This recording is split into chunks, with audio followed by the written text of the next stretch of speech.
Hello everyone, welcome to my another blog. আমার নতুন একটা ব্লগে তোমাদের সকলকে স্বাগতম। তোমরা সবাই কেমন আছো? আশা করি সকলেই ভালো আছো, আর আমি তোমাদের ভালোবাসায় ভালো আছি। আর তো দেখো, আমার রেসিপিটা সুন্দর সুন্দর সবজি কেটে আলাদা করে রেখে দিয়েছি। এক সাইডে সস তৈরি করে নিচ্ছি। এটার মধ্যে সব ধরনের সস দিয়ে সুন্দর করে কর্নফ্লাওয়ার দিয়ে ঘনত্বটা তৈরি করে রেখে দিয়েছি। আর সবজিগুলো জাস্ট দেখো, বিভিন্ন রকমভাবে কেটে নিয়েছি, যেটা একসাথে মিশাইলে অনেক সুন্দর লাগবে। তোমরা তো বুঝতেই পারছো আমি আজকে কি রান্না করছি। হ্যাঁ, আমি ফ্রাইড রাইস রান্না করছি, আর সাথে মুচমুচে বেগুন ভাজি। তো দেখো, আমি চাল নিয়ে নিয়েছি, সুন্দর করে মেপে গুছিয়ে চাউলটা নিয়ে নিয়েছি। আর যদি মেপে না নিই তাহলে তো বোঝাই যাবে না, বেশি হয়ে যাবে। চাউলটা সুন্দর করে ধুয়ে নিব, আর সুন্দর করে হাত দিয়ে কষলিয়ে ধুয়ে নিব, যাতে চাউলের মধ্যে সাদা ভাবটা না থাকে। পরিষ্কার জল যতক্ষণ না আসবে আমি চাউলটা ততক্ষণ সুন্দরভাবে ধুতে থাকবো। ধুতে ধুতে দেখা যাবে যখন আর ময়লা জল বের হচ্ছে না, তখন চাউল ধোয়াটা বন্ধ করে দেবো। আর আগে থেকে আমি গরম জল বসিয়েছিলাম, সাথে চিকেন পিসগুলো সুন্দর করে ম্যারিনেট করে রেখেছিলাম, সেগুলো ভাজাও শুরু করে দিয়েছি। আর সেই গরম জলের মধ্যে চাউলটা সুন্দরভাবে ঢেলে দিচ্ছি। আর এটা যতক্ষণ না ফুটবে ততক্ষণ সুন্দরভাবে এটা জাল দেওয়া থাকবে। জাল দিতে দিতে ভাতটা যখন প্রায় কমপ্লিট হয়ে আসবে, হালকা হালকা একটু একটু চাউল চাউল থাকবে, সেই সময়ই আমি চুলোটা বন্ধ করে ভাতটা জল ঝরিয়ে রেখে দেবো এক সাইডে।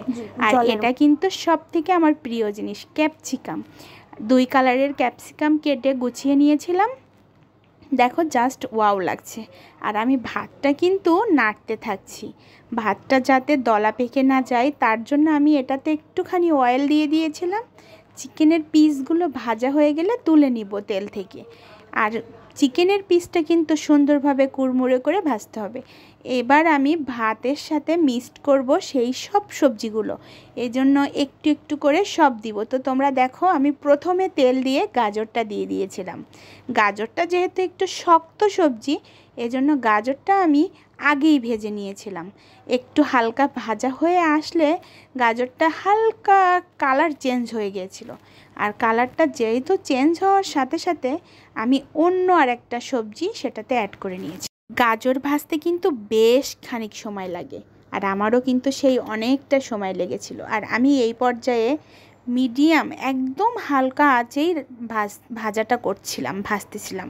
তার মধ্যে হালকা একটু কাজু বাদাম দিয়ে দিয়েছিলাম, সাথে ছিল বরবটি ভাজি। আর বরবটিটা আমি কেটে রেখেছিলাম, এবার ভাজিটা বসিয়ে দিলাম। গাজরের মধ্যে বরবটি দেওয়ার পর একটা অন্যরকম কালার চলে আসছে, আমার কিন্তু দেখে ভালো লাগছে। এখন বরবটিটা ভাজা হয়ে আসলে এটাতে আরও অন্যান্য কিছু দিয়ে দিব। তো দেখো তোমরা আমি কি দিতে থাকি। ক্যাপসিকাম রেড ভেল পেপার দিয়ে দিয়েছি, এরপরে গ্রিন ভেল পেপার দিয়ে দিব। গ্রিনটা দেওয়ার পর আরও সুন্দর করে ক্রিস্পি করে একটা ভাজা হবে, আর দেখতে একদম সুন্দর হবে, ক্রিস্পি ক্রিস্পি ভাব। তেলটাও একটু বেশি দিয়েছি। লাস্ট পর্যায়ে আমি ঘিটা অ্যাড করব। এখন তেলের মধ্যে ঘি দিলে ঘিয়ের ঘ্রাণটা চলে যাবে, ভাজা ভাজা হয়ে আসবে ঘিয়ের ঘ্রাণটা, এজন্য আমি পরেই দিয়ে দিয়েছি। আর সেই যে আমার ভাত কমপ্লিট হয়েছিল, ওটা আমি অ্যাড করে দিয়েছিলাম। সুন্দর করে এবার নাড়াচাড়া করব। আর এত বড় কড়াই যে আমি ভালো করে নাড়তেই পারছিলাম না, তার মানে তোমরা বুঝতে পারছো যে খুব ছোট কড়াই, এজন্য কড়াই থেকে চেঞ্জ করে হাঁড়িতে দিয়েছিলাম। আর এদিকে চিলি চিকেনের রেসিপি তৈরি করা শুরু করে দিয়েছি। তেলের মধ্যে রসুন কুচি, ক্যাপসিকাম 2 রকমের দিয়ে দিয়েছিলাম। হালকা একটু ভাজা হয়ে আসলে আমরা পেঁয়াজগুলো দিয়ে দিব।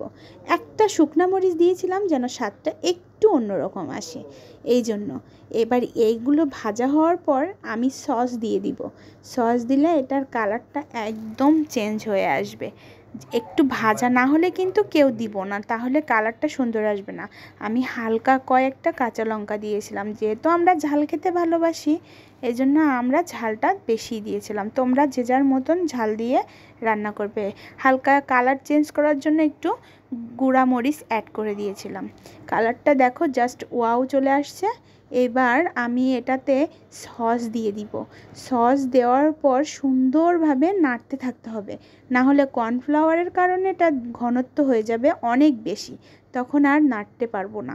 এখন আগে থেকে সস দিলে ঘনত্ব হয়ে যাবে, এই জন্য আমি অল্প অল্প করে সস দিয়ে দিচ্ছি।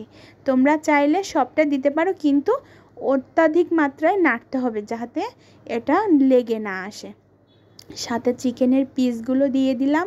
চিকেনের পিস দেওয়ার পর আস্তে আস্তে করে আবারও সস দিয়ে দেব। দেওয়ার পরে পুরা সসটাই আমি দিয়ে দেবো, যেটা তোমাদেরকে দেখিয়েছিলাম রেডি করে রেখেছিলাম। এটা দেওয়ার পর আস্তে করে নাড়তে থাকবো। হালকা একটু জল দিব ওপর থেকে, খুব বেশি জল দিলে ঝোল হয়ে যাবে। এটা কোনো ঝোল করার কোনো প্রয়োজন নেই। ভাতের সাথে শুকনো শুকনো খেতে অনেক ভালো লাগে। আমি কিন্তু লোভনীয় কালার চলে এসেছে, আমার তো দেখেই লোভ লাগছে। রান্না শেষে কিন্তু অত্যাধিক একটা সুন্দর লুক চলে এসেছে, আর স্বাদও সেই ছিল।